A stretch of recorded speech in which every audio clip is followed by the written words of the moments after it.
Hey, welcome. Today, we're going to pull back the curtain on our own minds. We're talking about the hidden operating system, those timeless and, often invisible psychological traps that make us sabotage our own success, our decisions, and even our own happiness. So let's dive right in. It really is one of life's biggest puzzles, isn't it?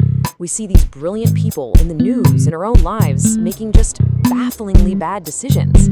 It's a question that's been around forever, but the answer has nothing to do with intelligence. It's all about psychology. I mean, just look at this. On one side, you've got these Renaissance families just locked in feuds for generations, where the entire family's honor was on the line because of one person's mistake.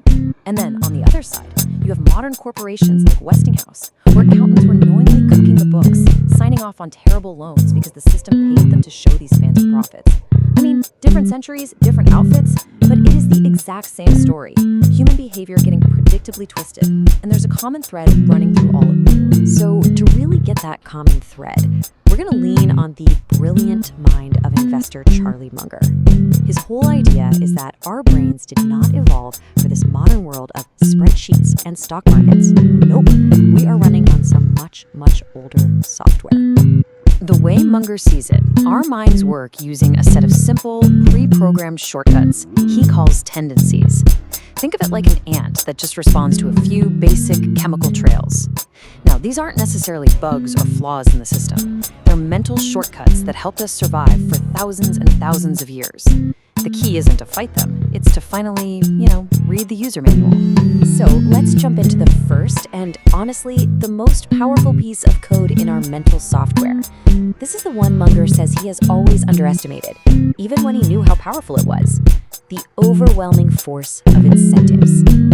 This quote from Munger just nails it. He argues that incentives aren't just a small piece of the puzzle.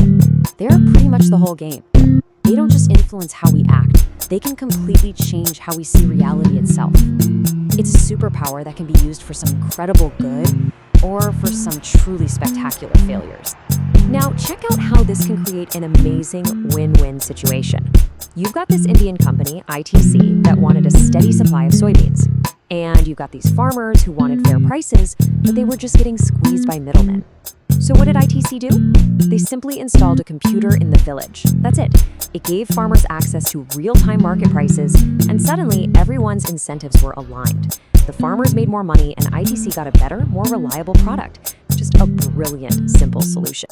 But here's the dark side. Munger calls this incentive-caused bias. Basically, whenever a professional's advice just so happens to be especially good for them, you should be really careful. The consultant who's paid to consult will, surprise, surprise, almost always find a problem that needs more consulting. Or the real estate agent who's incentivized to make a quick sale, they might show you 3 terrible houses just to make that 4th, mediocre one look like a palace. Our brains are just so good at rationalizing our behavior when there's a reward on the line. All right, let's move to our next tendency, and you'll see how these things start to stack on top of each other. This one is all about our deep, primal need to do what everyone else is doing. It's that powerful, automatic echo of the crowd. The social proof tendency is actually a fantastic mental shortcut most of the time. If you're in a new city and you need to find the stadium, what do? You just follow the crowd of people wearing jerseys. It's simple, it works. But that automatic pilot mode gets really dangerous when we're confused or stressed, because that's when we stop thinking for ourselves and just assume the crowd must know what it's doing. And there's a really good reason this tendency is so deeply wired into us.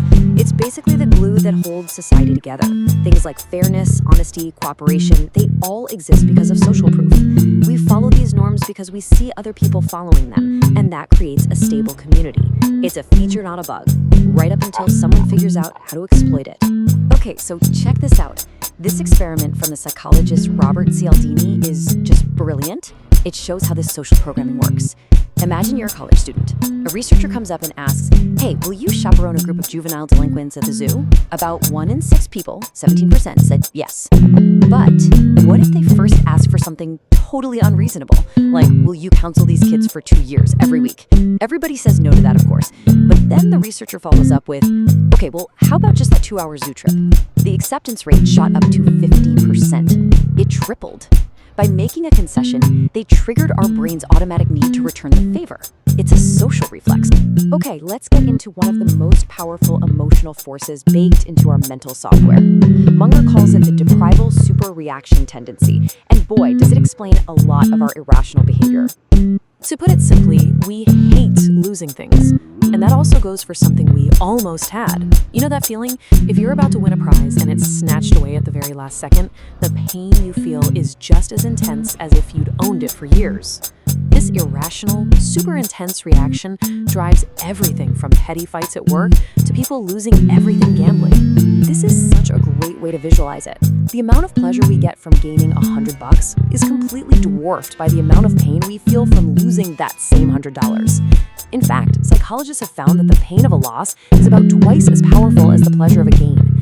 And that imbalance has a huge effect on our decisions, often making us avoid tiny risks, even if it means missing out on big opportunities. Okay, our last tendency for today is a subtle one, but it is incredibly powerful. It's the reason we stick with bad habits, bad jobs, and bad ideas for way, way longer than we should. I mean, listen to this quote from Max Planck, a Nobel Prize-winning physicist. It's kind of mind-blowing. He's saying that even in hard science, new truths don't really win by convincing their opponents. They win because the opponents eventually die, and a new generation just grows up with the new idea as the default.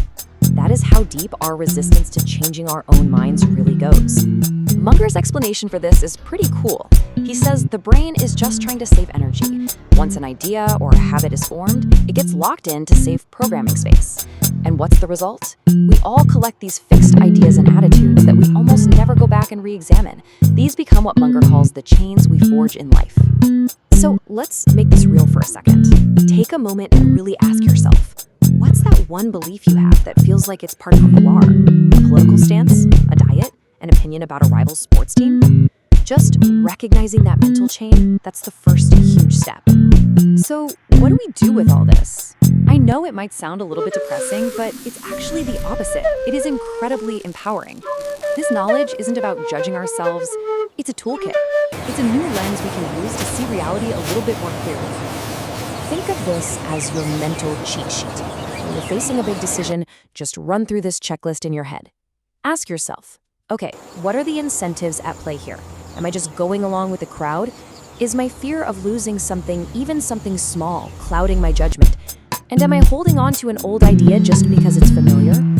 And this right here, this is maybe the most important takeaway of all. You can't just rewire millions of years of evolution.